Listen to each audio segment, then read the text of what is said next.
200 participants, 3 jours de travaux à travers 10 ateliers thématiques. Au finish, la rencontre de Bamako aura été un véritable espace de donner et de recevoir entre différents acteurs de la décentralisation. Nous proposons la cérémonie de clôture et reportage de Bourama Traoré. Les lampions s'éteignent sur les états généraux de la décentralisation. L'exercice de 3 jours aura permis de faire un diagnostic complet des avancées et des insuffisances de 10 ans de mise en œuvre de cette réforme au Mali. Nous avons fait le pari qu'il était possible de recréer l'espoir. Nous avons fait le pari qu'il était possible de construire un avenir ensemble. C'est cette réalité que vous avez façonnée 3 jours durant. Soyez-en remerciés. La réforme de décentralisation porte des acquis indéniables, au moins dans 3 domaines. L'enracinement de la démocratie locale, l'accroissement de l'offre de services publics sur tout le territoire, l'amélioration des relations entre l'administration et les usagers. Il y a donc de l'espoir. 3 jours de débats riches et francs avec à la clé une dizaine de thématiques passées en revue. Au finish, les attentes des partenaires techniques et financiers semblent être comblées, d'où leur engagement à soutenir l'État malien dans la conduite d'une décentralisation plus efficace au service du développement.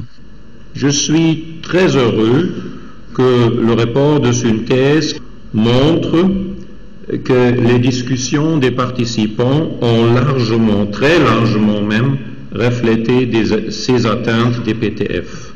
Maintenant, il est important d'assurer la mise en œuvre des recommandations de ces états généraux de la décentralisation pour justement valoriser le grand engagement citoyen qu'ont montré les débats des derniers jours.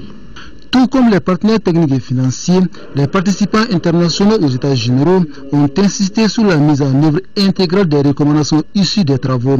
Conditions sine qua non selon eux pour donner un nouveau souffle et de nouvelles orientations à la décentralisation au Mali. Nous félicitons de la convergence de vues qui s'est dégagée autour des éléments essentiels pour la redynamisation de la décentralisation et sa contribution à la consolidation de l'unité nationale autour des valeurs de démocratie, de justice, d'équité et de respect de la dignité de tous et de chacun.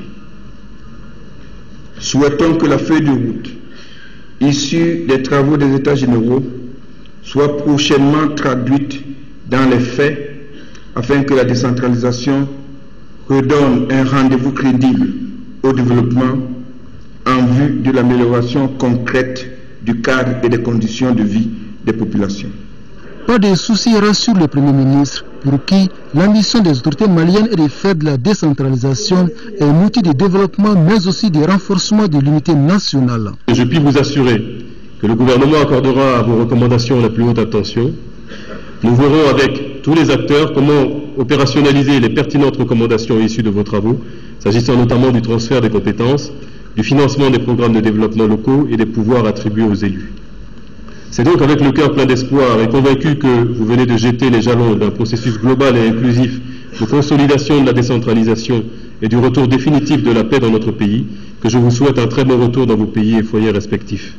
Les assises nationales de 3 jours ont abouti à une batterie de recommandations, parmi lesquelles l'élargissement de l'assiette fiscale des collectivités, la promotion des mécanismes traditionnels de prévention et de gestion des conflits, des recommandations parmi tant d'autres. À la fin des travaux, les participants ont proposé toute une batterie de dispositifs allant dans le sens de l'amélioration de la mise en œuvre de la décentralisation. Nous proposons à présent quelques points saillants de ces recommandations, des propos recueillis par Bourama Traoré. La promotion des mécanismes traditionnels de prévention et de gestion des conflits. La traduction des textes de la décentralisation en langue nationale tout en assurant leur large diffusion. Renforcer la quantité et la qualité des infrastructures à travers principalement l'élaboration de programmes multifonctionnels et systémiques dans le cadre du développement en impliquant les bénéficiaires depuis la préparation des projets. L'allègement des conditions d'accès au financement, surtout en cette période d'urgence. La prise en compte du handicap dans la réalisation des infrastructures. D'approfondir la territorialisation et l'aménagement du territoire, s'appuyant sur la régionalisation, en renforçant les capacités de la région pour qu'elle joue son rôle de mise en cohérence des programmes de développement économique et régional avec les stratégies nationales. Assurer les équilibres entre les territoires au plan économique par la création de pôles de développement valorisant les ressources principales ainsi que la mise en œuvre des contrats plans, projets État-région.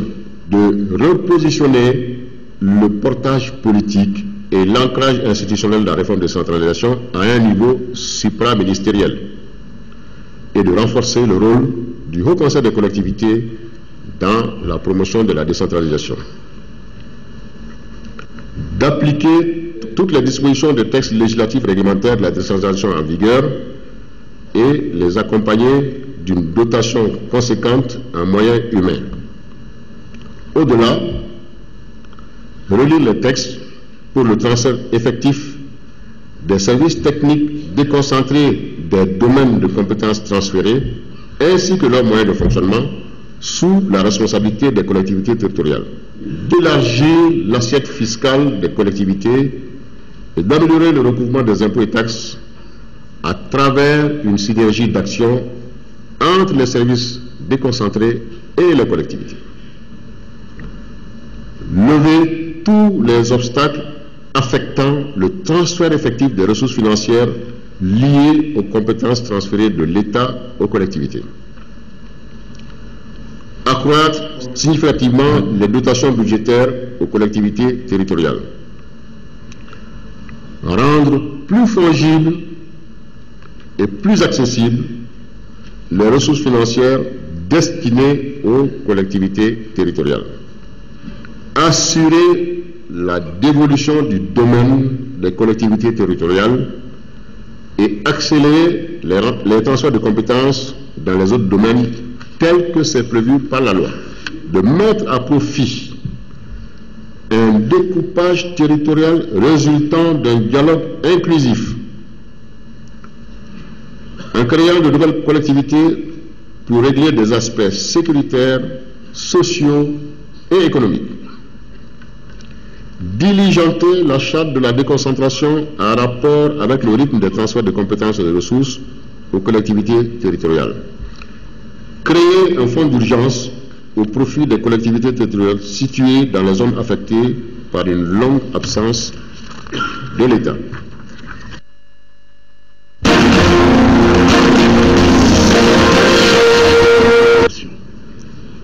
C'est pour nous un réel plaisir et un grand honneur de nous retrouver ici parmi nos amis, parmi nos collègues, parmi nos frères. Et c'est avec émotion que je l'exprime de nous retrouver au Mali, notre terre natale.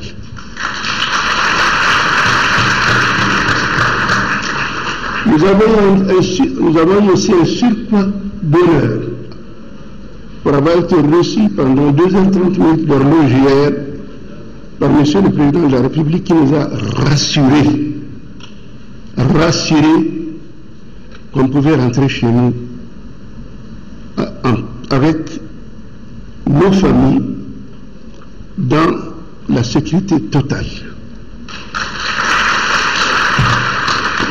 C'est avec émotion que nous nous sommes retrouvés avec nos amis et frères, nos parents, de toutes les régions du Caille jusqu'à Kidal. Les moments de ces retrouvailles ont été pathétiques, parce qu'en réalité, nous avons tous vécu ensemble, nous sommes tous des frères, nous nous connaissons tous, et ça ne fait que perpétuer les relations qui ont toujours existé entre nous, entre nos communautés, entre nos familles.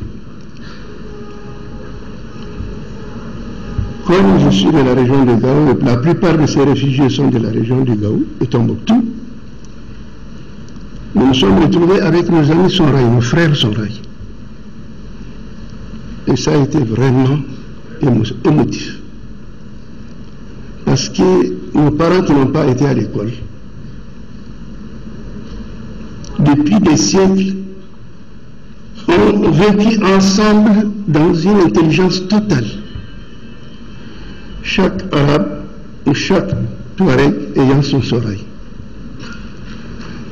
Et ça, c'est des relations aussi bien sociales qu'économiques. Moi, en tout cas, je me rappelle encore. Je connais très bien les sorails qui collaboraient avec mon père. Nous étions chargés de fournir les vaches laitières, les moutons de Tabaski, les moutons pour les baptêmes, tout ce que nous on pouvait apporter en complémentarité à ce dont ils ont besoin. Et eux, ils s'occupaient de nous en nous donnant du paddy, en nous donnant des habits, en nous amenant des alléchaux.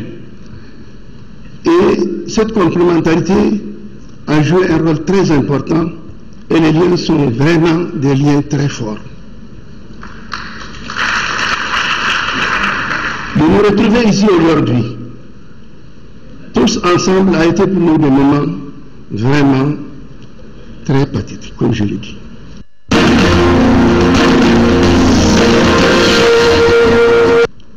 Et nous avons été réconfortés,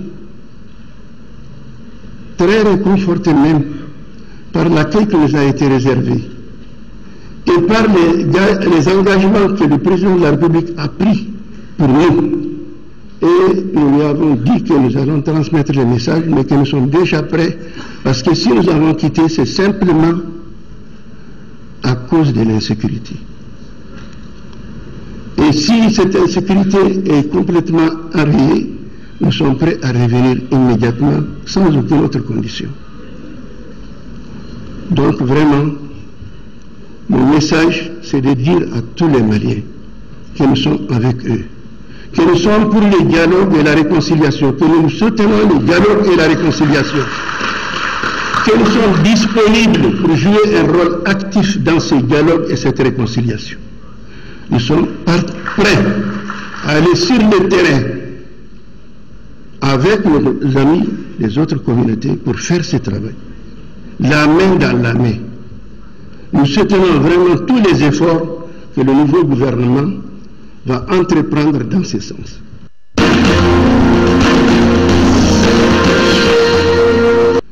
Nous soutenons tous les processus de paix qui est enclenché par le gouvernement.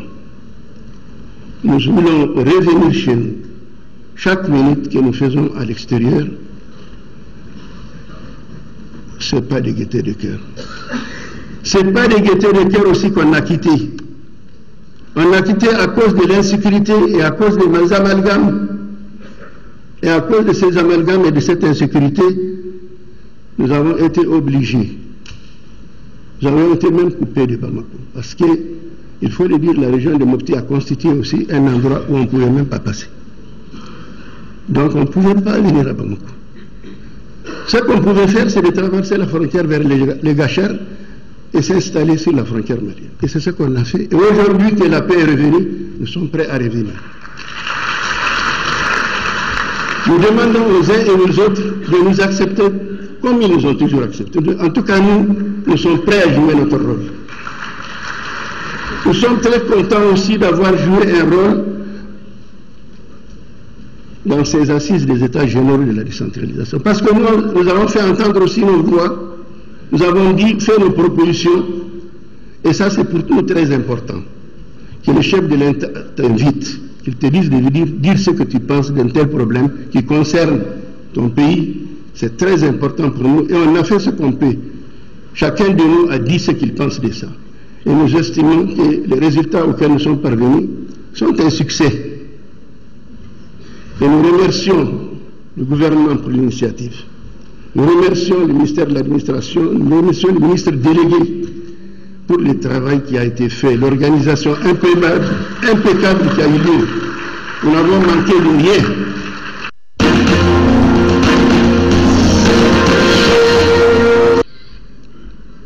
Une délégation de 7 leaders, Touareg et Arabes, choisis parmi vos compatriotes du camp des réfugiés d'Embarra, en République islamique de Mauritanie, est ici parmi vous, à l'occasion des États généraux sur la décentralisation depuis bientôt 48 heures.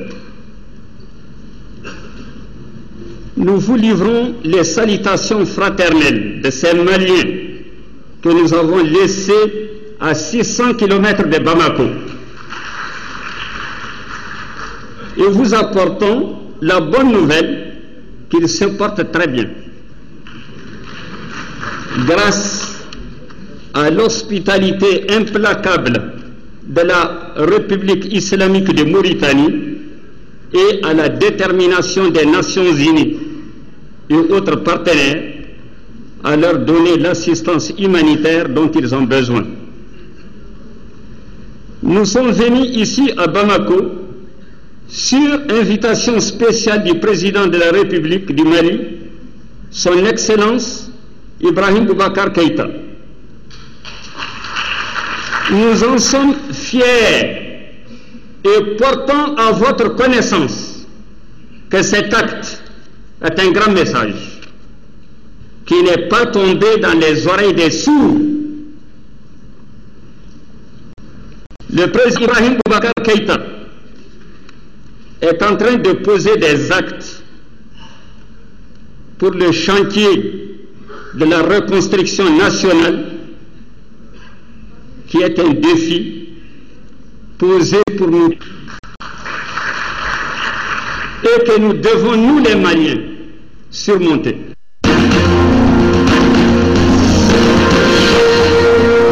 Voilà, il fait appel aux enfants de ce pays, de l'intérieur, aussi bien que la diaspora étrangère, sans oublier ceux qui ont quitté chez eux parce qu'ils n'avaient plus autre choix que de le faire. Les réfugiés ont répondu favorablement à l'organisation des élections présidentielles pour l'accomplissement de ce devoir citoyen qui consiste à voter. Cet acte est l'expression affichée par les réfugiés de leur inébranlable volonté à accompagner les Maliens dans la recherche d'une paix. Pas n'importe quelle paix. Il s'agit d'une paix véritable, d'une paix durable, d'une paix pour tous, quel que soit le groupe ethnique, la couleur, la religion et j'en passe.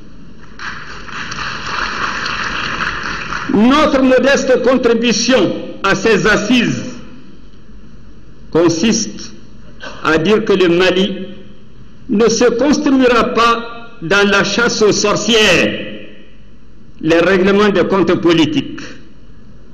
Tous les Maliens sont égaux en droits et obligations. Donner à chaque citoyen la chance d'apporter sa contribution pour faire renaître le Mali de ses cendres, car pendant 53 ans, depuis l'accession à l'indépendance, 6 épisodes se sont succédés, apportant chacun à sa façon son coup de massue, soit à l'économie d'un pays mal décolonisé, soit à la cohabitation des peuples que nos grands empires du Ghana, Songhai, Manding, Peul, Arabo-Touareg ont toujours pris soin de sceller.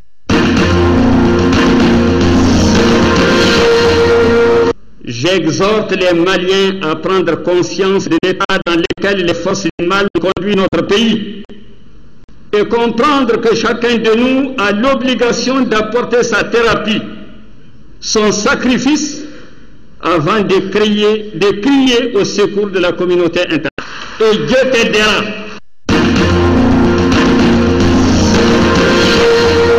Nous sommes également intéressés aux différents points de vue des participants. Aujourd'hui, tous sont unanimes à faire bouger la chose, pourvu que les conclusions soient appliquées, suivant ces réactions recueillies par Abdul Karim Kaba. On a parlé de beaucoup de choses qui sont très bien. Maintenant, il faut de nouveau, je pense que créer un cadre où on pourrait vraiment développer les différentes résolutions. Les États généraux se sont très bien vu le nombre vraiment de participants, la qualité des participants, les sujets qui ont été discutés, je trouve vraiment que c'est très positif. Je pense que les 20 dernières années ont démontré un problème extrêmement important en matière de décentralisation, c'est la qualité des élus. Moi, je crois que l'État a conféré des pouvoirs aux collectivités locales. Malheureusement, les élus, dans beaucoup de cas, les élus ne sont pas à la hauteur. Vous avez, si je donne le cas de la région de Kidal, 99% des élus sont des analphabètes. Donc ça pose des problèmes pour d'abord la mise en œuvre de la décentralisation des activités communales. Vous avez des communes qui ne rendent jamais, qui font jamais des comptes rendus de leurs activités à leurs électeurs. Ça c'est un problème. Les électeurs doivent pouvoir contrôler font les élus à leur nom, et je crois que ça c'est vraiment la plaie principale, en tout cas pour ce qui concerne les régions du Nord que je connais. Que l'administration soit effective dans les pays qui ne savent même pas, qui ne connaissent même pas l'État. Mais vraiment, je veux un déploiement de l'administration sur les territoires, parce que c'est vraiment vide, et quand il y a le vide, il faut que vraiment une grande décentralisation, et vraiment il faut rapprocher les dirigeants des dirigés. Nous avons constaté que depuis un certain moment, cette décentralisation est en quelque sorte en panne. En panne parce qu'en manque de ressources, en manque d'impulsion, surtout de volonté politique très bien affirmée pour que nous puissions évoluer. Des travaux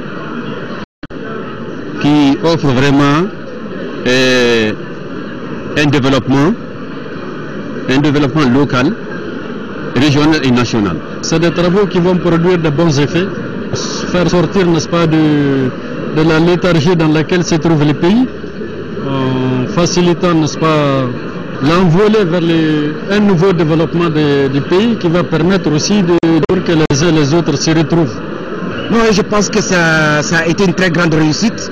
D'abord sur le fait qu'il y a une très grande participation et une diversité de participation, toutes les communautés, toutes les écoles de donner, de contribuer un tout petit peu à l'analyse de la situation qui prévalait et voire même dans l'avenir. Et je pense que c'est une excellente chose. J'espère que le rôle et l'implication des Maliens de l'extérieur dans le processus de la par les recommandations et que cela va être au niveau de la République du Mali.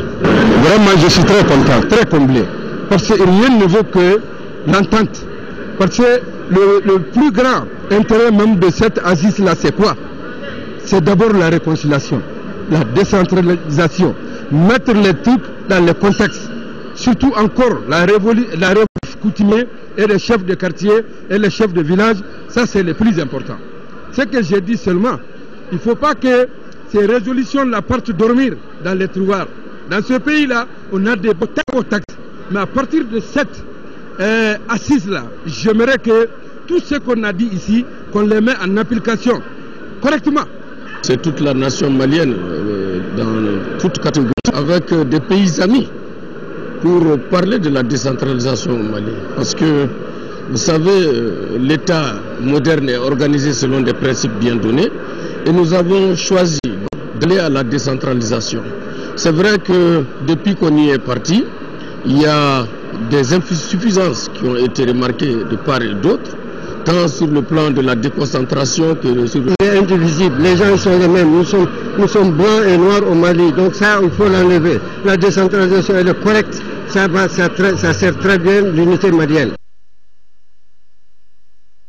Au cours de ces travaux, la question relative à la paix et à la réconciliation nationale, avec en ligne de mire la décentralisation, a été largement évoquée.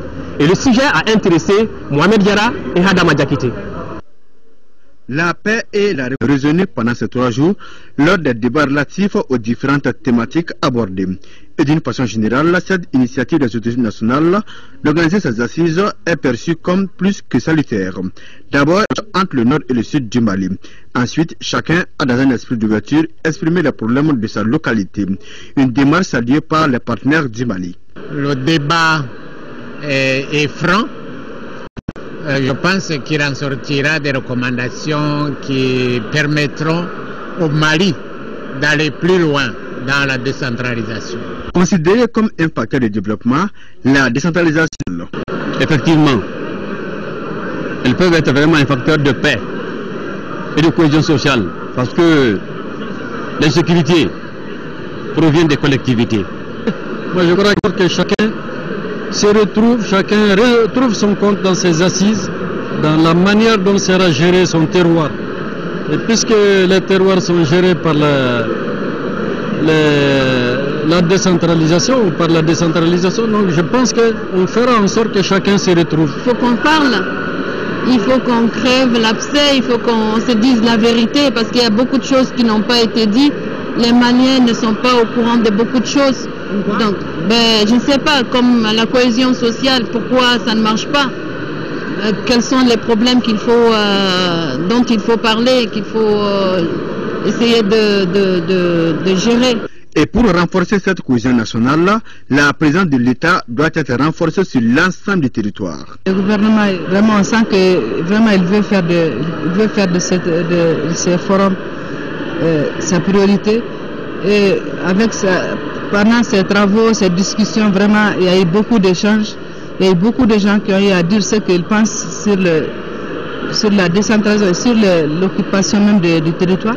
Mais vraiment, je sens que vraiment, il y a une volonté quand même d'aller à la paix et d'aller à une bonne décentralisation.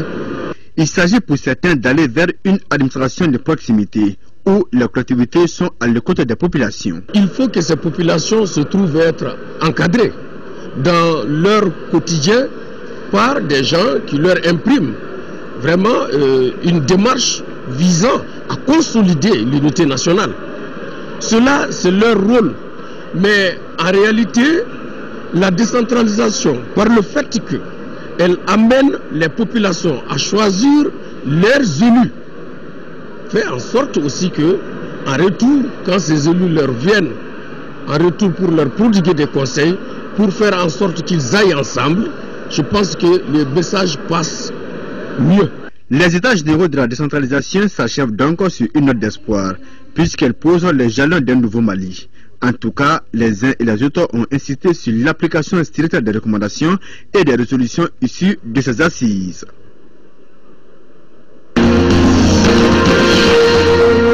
Aujourd'hui, les problèmes d'eau se posent, les problèmes d'électricité se posent, les problèmes de route se posent, les problèmes d'emploi se posent. Or, il y a eu la décentralisation, certes, mais les transferts n'ont pas été totalement faits. Et c'est ce qui pose d'énormes problèmes. Pour nous les maires, on se dit que ce sont l'intégralité des problèmes qui ont été transposés en dehors des ressources qui doivent accompagner. En dehors de tout ça, les problèmes que nous vivons actuellement, notamment je vais dire au nord, pour moi, c'est des problèmes qui sont dus au fait que les gens ne changent pas. Et si vous êtes écoutés, vos problèmes sont pris en compte, vous êtes accompagnés, je crois que là, vous serez mis dans vos droits, vous serez psychologiquement satisfait, vous allez vous comprendre avec les gens, et là je crois qu'il n'y aura pas de problème. Le dialogue apaise tout le monde.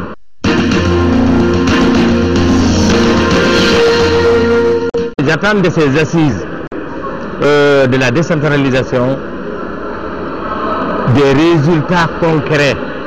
Des résultats concrets. Par exemple, moi j'étais dans l'atelier du thème 4 où on parle de l'implication des élus dans la prise de décision et dans la gestion politique. Donc les conclusions qui ont été tirées ici, les recommandations qui ont été tirées ici, je m'attends à l'application de ces recommandations, je m'attends à l'application également de ces décisions qui seront prises. Que ça ne soit pas seulement des décisions écrites, des décisions verbales qui ne seront pas du tout accompagnées d'application. Là vraiment, ça n'aura pas eu son sens. Sans quoi, vous avez vu la mobilisation. Je dirais que tous les coins du Mali sont présents ici. Donc à cet effet, tous les problèmes du Mali ont été décortiqués et des solutions ont été envisagées Je pense bien, je suis vraiment convaincu que si on applique tout ce qui a été dit ici, on reviendra à une autre nouvelle prise de conscience qui va nous conduire à un autre état de décentralisation qui va un peu différencier de celle d'hier.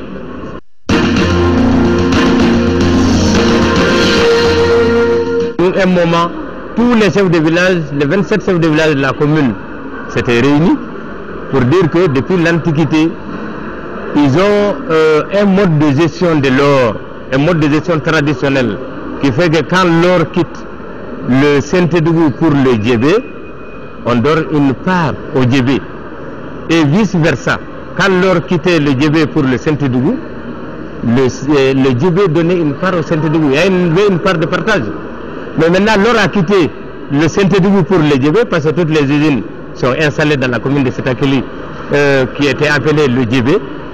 Mais de nos jours, la chose ne retourne pas. Voilà pourquoi depuis le départ, nous, nos populations avaient dit non, s'ils veulent exploiter notre or, qu'ils installent une usine dans notre commune et dans notre localité. Mais nous les avons calmés pour un départ, parce que pour un départ, on nous faisait savoir qu'on allait avoir notre part. Mais avec le temps, nous avons vu que c'est négatif. C'était une manière de nous berner pour qu'on accepte signer tous les documents. Et maintenant, nous n'avons pas de revenus. Par rapport à cette situation, je dirais que le canevas de travail qu'on nous a donné ne prévoyait pas cette correction. Parce qu'on dit que c'est les services techniques de l'État qui ont fait la clé de répartition. Or, dans les thèmes qu'on a donnés, c'est des thèmes cadrés, dans lesquels, même si tu vas en dehors de ce qui est écrit, ce n'est pas tellement pris en compte. Sinon, nous les avons évoqués également, on en a parlé, et on pense bien que déjà le problème étant connu à tous les niveaux, on fera tout pour quand même pouvoir corriger cette situation, parce que c'est une situation qui n'est pas tellement bonne. Toi, tu as le produit, l'or vient de chez toi, on vend cet or, maintenant le revenu de cet or, le bénéfice de cet or, on verse ça à un autre, et toi tu ne bénéficies pas.